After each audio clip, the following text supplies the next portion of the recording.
We're going to close off today the first chapter of Batra.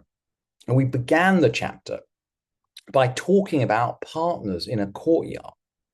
We've said that in the time of the Mishnah, houses were typically arranged around a courtyard rather than around a street. So houses are arranged around a courtyard and they open out on the courtyard. And we began the first chapter of Batra by discussing the case of householders who want to divide a courtyard into two portions in order to provide private space. And the responsibilities or the rights of one owner of one resident of the courtyard to oblige the other to help pay to construct the wall, the division. And we talked about rights to privacy, that this wall is a visual screen. We talked about the fact that the right not to be overlooked is recognized as a key component of it. Let's say it's a key part of a person's rights, even in the time of the Mishnah. So it's signposting today's concerns about rights to privacy. So that's the beginning of the first chapter. And we're going to conclude the first chapter now by categorizing different kinds of courtyards. And the Mishnah begins, Ein cholkim et echatzer. We don't divide a courtyard. In other words, some courtyards are not suitable for division. In other words, that one resident can't oblige the other to participate in building a wall. Some courtyards are not divided until there is 4 cubits for one and 4 cubits for the other. 4 cubits, 4 amot is about 2 meters. It's about 2 meters, 2 meters square. 2 meters square, by the way, 4 amot is about the space that a person takes up, its personal space. And Maimonides, the Rambam, explains this Mishnah very beautifully. And I put him on the source sheet. Essentially, what he's saying is that if we're going to divide up the courtyard, we need 4 cubits for one partner and 4 for the other. But he goes on to say that we normally expect the house to have 4 cubits of private space in front of its front door anyway. In other words, the 4 cubits in front of your front door are your space. So when the Mishnah here talks about an additional 4 plus 4 for the 2 householders, this is in addition to the 4 plus 4 they already own. In other words, this courtyard at minimum will be 8 by 8. It'll be 16 cubits long, let's say about 8 yards, if it's going to be large enough to be divided. And the Mishnah then goes on to talk about the same kind of dimension for fields. Veloit hasadeh. We don't divide a field.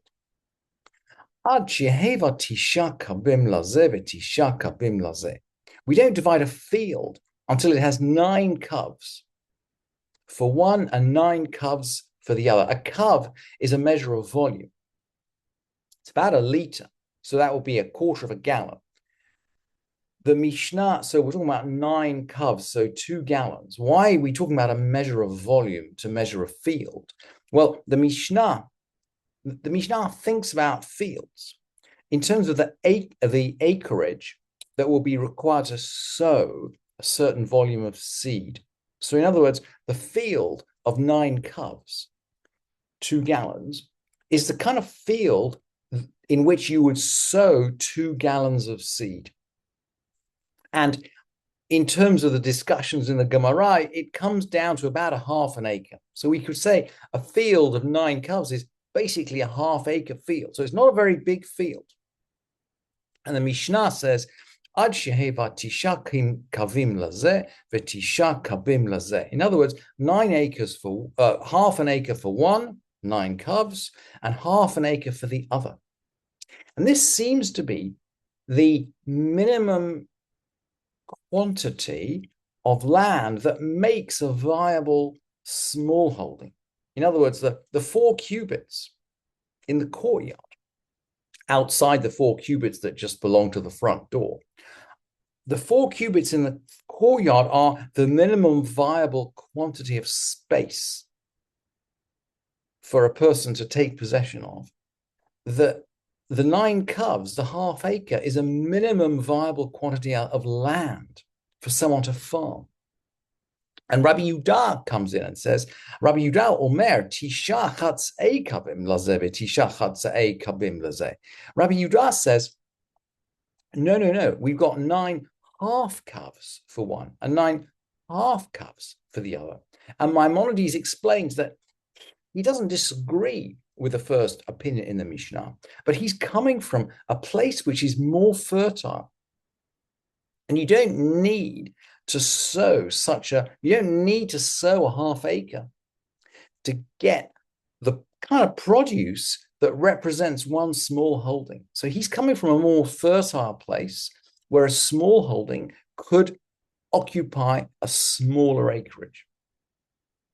And then the Mishnah continues, not a garden or nor a garden. We don't divide a garden unless it's got a half a cov. This is about 8 square yards. About 8 square yards. So kind of 2 by 4. 8 square yards for one and a half cov, 8 square yards for the other. And Rabbi Akiva is going to follow Rabbi Yehuda with the same reasoning.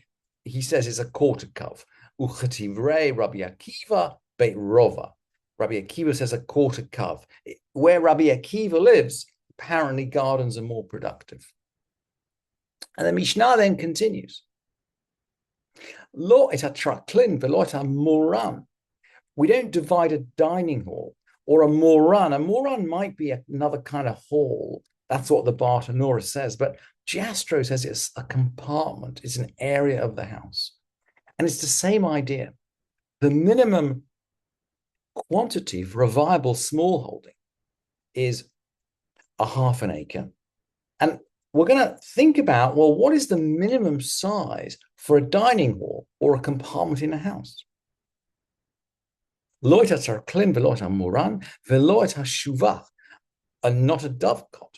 Velo et talit, not a talit, a cloak. Velo et marchetz, and not a bathhouse. Velo et beit habad, and not an olive press. These are all objects.